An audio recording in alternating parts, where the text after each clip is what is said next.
So you just signed up for Uber or Lyft, or maybe you've been driving for a little bit, but you don't know what are the best times to drive.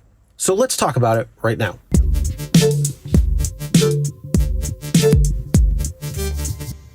Hey everyone, my name is Chris and welcome to the Rideshare Guy. And that's right, we're going to be talking about what are the best time to drive when it comes to driving rideshare for Uber, Lyft, and maybe another platform that may be available in your area. You know, there's a lot of different times that you can go out there and make money, but there's a lot of times that you could go out there and it's going to be dead.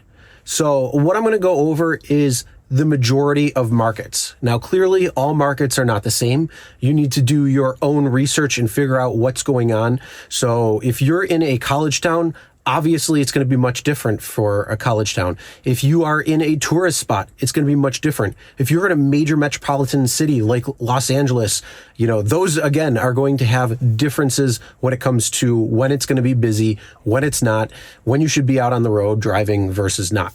So if you want to make sure you know the best for your market that's going to be specific, you can download the Solo app. And it's going to help you determine when you should go out, when it's going to be busy, where it's going to be busy, and give you a lot of great information there that's going to be tailored strictly to your market. And you can also check out Facebook for different events that are going on and different things like that. But let's talk about what is the major markets, what is the major areas, when it's busy, when it's slow, so you should avoid driving at those times or doing something else.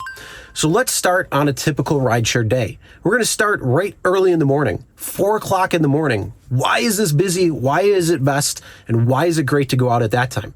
First off, no drivers are out on the road. Very few drivers are out on the road at this time taking advantage. If you're out at 4 a.m. to, let's say 6, you're taking a lot of people to the airports. So if you have people that are going from business or to pleasure, a lot of people are leaving to go to airports at this time. So this could be very lucrative for you. Then a little bit after that, you have your morning rush. So depending on when that's going to start in your area, but usually between 7:30, 7-ish, all the way up to about 9:30, that's going to be a big prime time for people going to and from work, whether it's going to be overnight shifts that are ending and going home, whether it's people that are actually going to work. So they're going to go from, their house to wherever their place of business is. So these times, it's also going to be busy. Now, right after that, it's definitely going to start slowing down. You're going to have a major slowdown after that morning rush happens. So the next time it's going to be picking up is around the lunch hour. And that's not going to be too busy compared to your morning rush, but it's going to give you a little bit when it comes to people trying to go to lunch meetings or to lunch or whatever they might be doing from work. So that is a time where it's going to pick up a little bit. It's not going to pick up a lot, but this is a time where you could be doing food delivery. It's going to be a lot busier during that time. So you could be doing things like that. And then, it's going to slow down a little bit more again until the early afternoon. Once about 3 o'clock starts hitting, it's going to slowly start ramping up until you hit the rush hour, the afternoon rush hour, that is. And that's when it's going to start getting real busy again. And that is people going from work to home or second shift. So from home to work when it comes to second shift. Schools getting out. So teachers may be getting out as well and things like that. Don't take children. Anybody under the age of 18, don't take unless it's a super teen and you want to take those rides. If you don't want to take those rides, toggle that off completely and then you don't have to take those rides. But again, remember, no one in the car can be under 18 unless there's some sort of adult that is in the car and you as a driver are not that. So remember that. Big tip when it comes to schools, because if you see a school, it's probably going to be kids. So watch out on that. It's going to start picking up. It's going to ramp up during that time, especially during afternoon rush. And then you're going to go into the evening. So people are going to be looking for rides, going to bars, going out to dinner, going out to have fun, going out to do different things. And then depending on the evening, depending on the night, obviously, Monday, Tuesday, Wednesday nights are going to be a little bit slower, but you're looking at Thursday nights, especially college towns, college districts, Thursday. Then you got Friday, Saturday, big rushes, sports on Sundays. That's going to be big when it comes to at night. So if you want to go out driving at night, this is going to be the most lucrative time because there's people who are going out, they're having fun, it's more enjoyable. They're definitely letting their guard down more, so it's going to be a little bit more fun for you. And of course, obviously, the late night drunks when they're getting home, depending on how you want to deal with that, if you even want to deal with that or not, you just need to know when your bars close. A lot of areas it's 2 a.m., but some areas it's also 4 a.m. So you can have a lot of people out drinking, doing different things.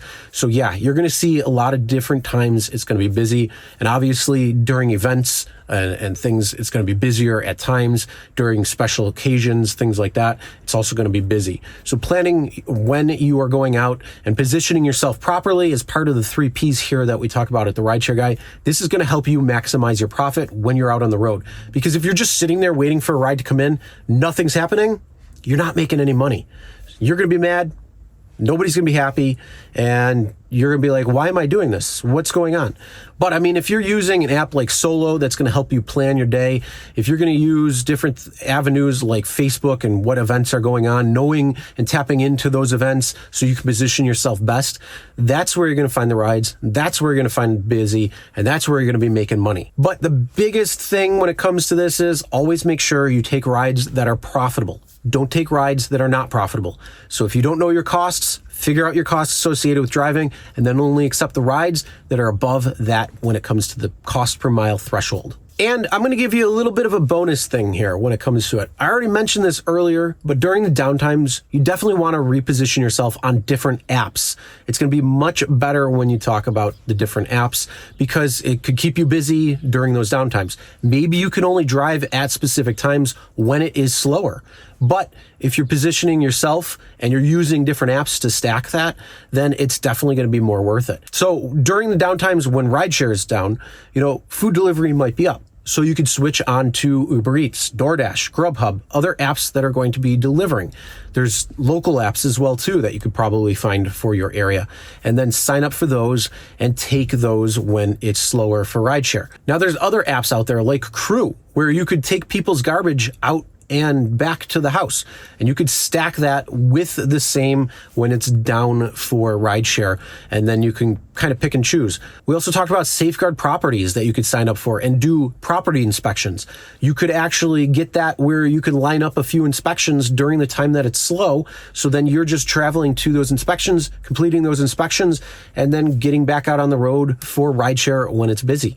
That is also key. So when you are driving smart, and you're using all the tools in your toolbox, meaning all the apps on the platforms that you could possibly get, and then stacking them in your advantage, that is a smart driver, and that is a driver who's going to make more money and be more profitable in the time that they're driving versus a driver who's just on Uber and Lyft, or just Uber, or just Lyft, and they're like, this is dead. I don't know what I'm doing. Why am I out? Whoa. And then, you know what? They're not making any money, and then pretty soon they're off the platform. But if you do it smart, that's where the money lies. So if you have any questions or anything, put them in the comments. And if you're interested in knowing if it's still worth it to drive Lyft or Uber, check out these videos right here. We'll see you in the next one.